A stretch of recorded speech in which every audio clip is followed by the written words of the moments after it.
عید غدیر کی حقیقت۔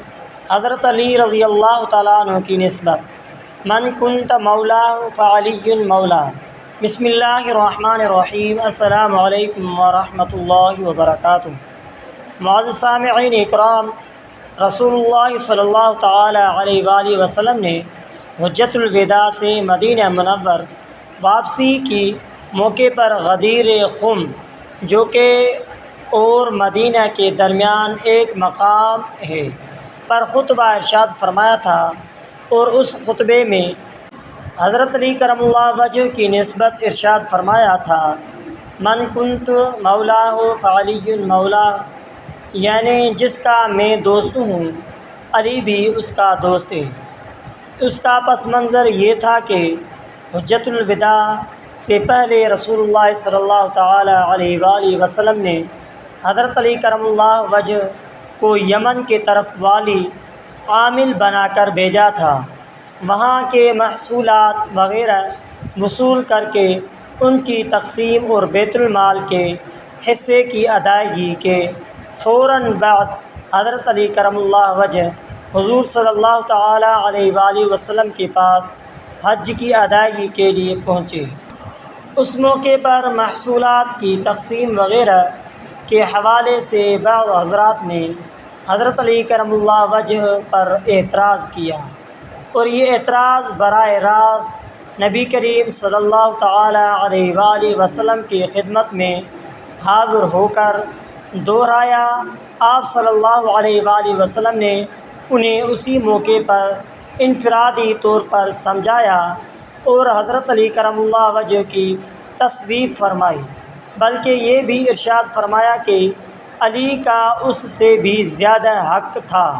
نیز آپ صلی اللہ تعالیٰ علیہ وآلہ وسلم نے انہیں حضرت علی کرم اللہ وجہ سے محبت کا حکم دیا اور حضرت علی کرم اللہ وجہ کے بارے میں دل میں کدورت اور میل رکھنے سے منع فرمایا۔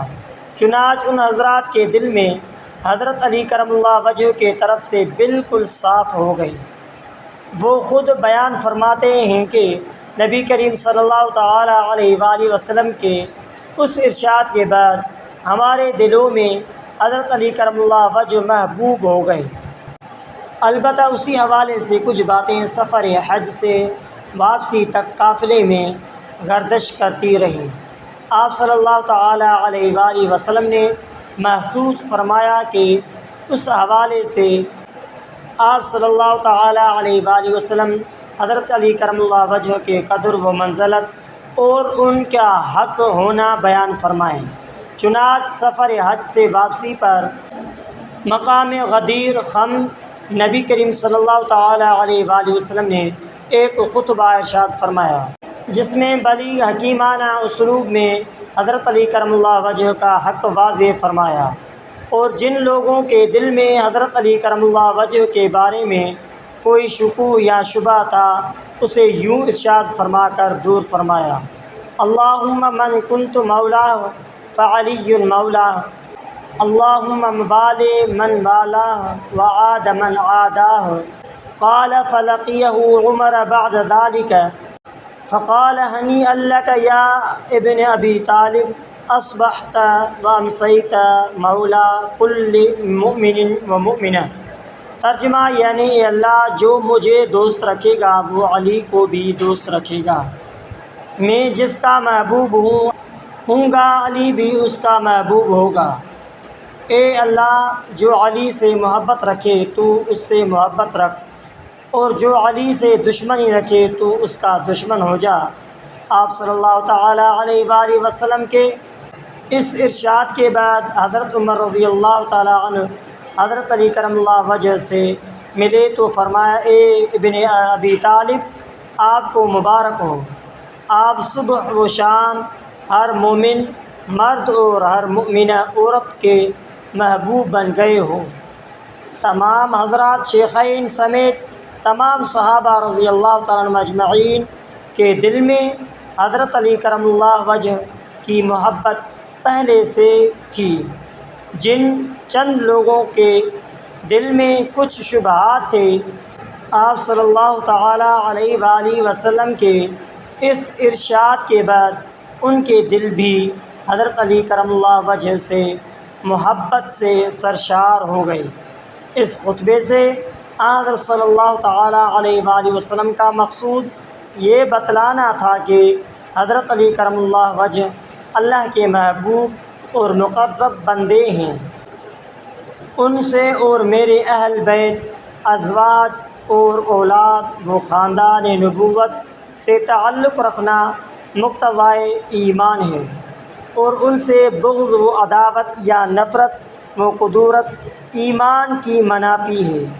مذکورہ پس منظر سے یہ بات بخوبی واضح ہے کہ حضرت صلی اللہ تعالیٰ علیہ وآلہ وسلم کا غدیر خم میں من کنت مولاہ فعلی مولاہ ارشاد فرمانا حضرت علی کرم اللہ وجہ کے خلافت کے اعلان کے لیے نہیں، بلکہ حضرت علی کرم اللہ وجہ کی قدر و منزلت بیان کرنے اور معترضین کے شکوک دور کرنے کے لیے تھا۔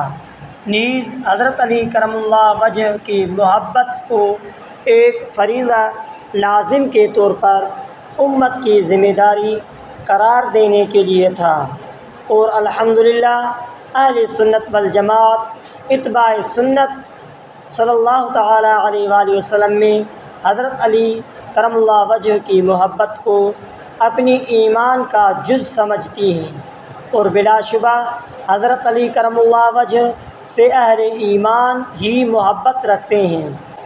اس خطبے اور ارشاد کی حقیقت یہی تھی جو بیان ہو چکی۔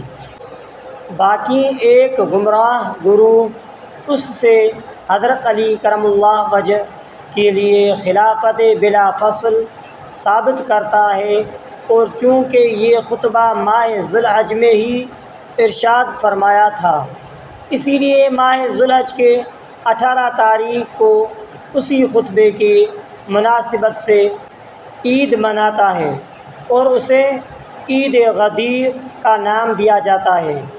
اس دن عید کی ابتدا کرنے والا ایک گروہ گزرا ہے۔ اس شخص نے 18 ذی الحج 351 ہجری کو بغداد میں عید منانے کا حکم دیا تھا، اور اس کا نام عید خم غدیر رکھا۔ اولاً تو اس عید غدیر کی شریعت میں کوئی حقیقت نہیں ہے، دوسری طرف ماہ ذی الحج کی 18 تاریخ کو خلیفہ سوم سیدنا امیر المؤمنین حضرت عثمان بن عفان رضی اللہ تعالیٰ عنہ کی شہادت بھی ہے۔ ان کی مخالفت میں بھی وہ لوگ اس دن اپنے بغض کا اظہار کرتے ہیں۔ اہل ایمان و اسلام کو چاہیے کہ اس طرح کے خرافات سے دور رہیں۔ الغرض دین اسلام میں صرف 2 عیدین ہیں، ایک عید الفطر اور دوسری عید الاضحیٰ۔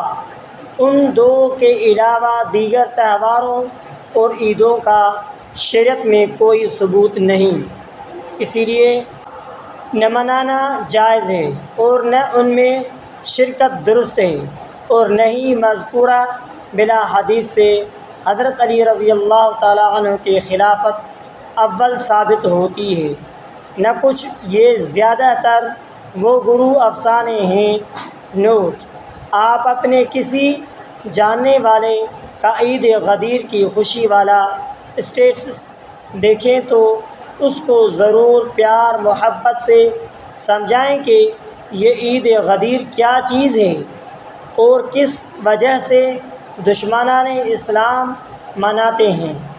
ان اپنے مسلمان جاننے والوں کو سیدنا حضرت عثمان غنی رضی اللہ تعالیٰ عنہ کے یوم شہادت کا بتائیں، اور ان کی شہادت کی خوشی میں جشن منانے والے گروہ جو خود گمراہ ہیں، دوسروں کو گمراہ کر رہے ہیں کا بتائیں، جیسے آپ کو علم ہوا۔ اس حقیقت کا ایسے سادہ لوح مسلمانوں کو بچانا آپ کا فرض ہے۔ معزز سامعین کرام، اگر آپ نے ہمارے یوٹیوب چینل کو سبسکرائب نہیں کیا ہے تو آپ ہمارے اسلامک وظائف ٹی وی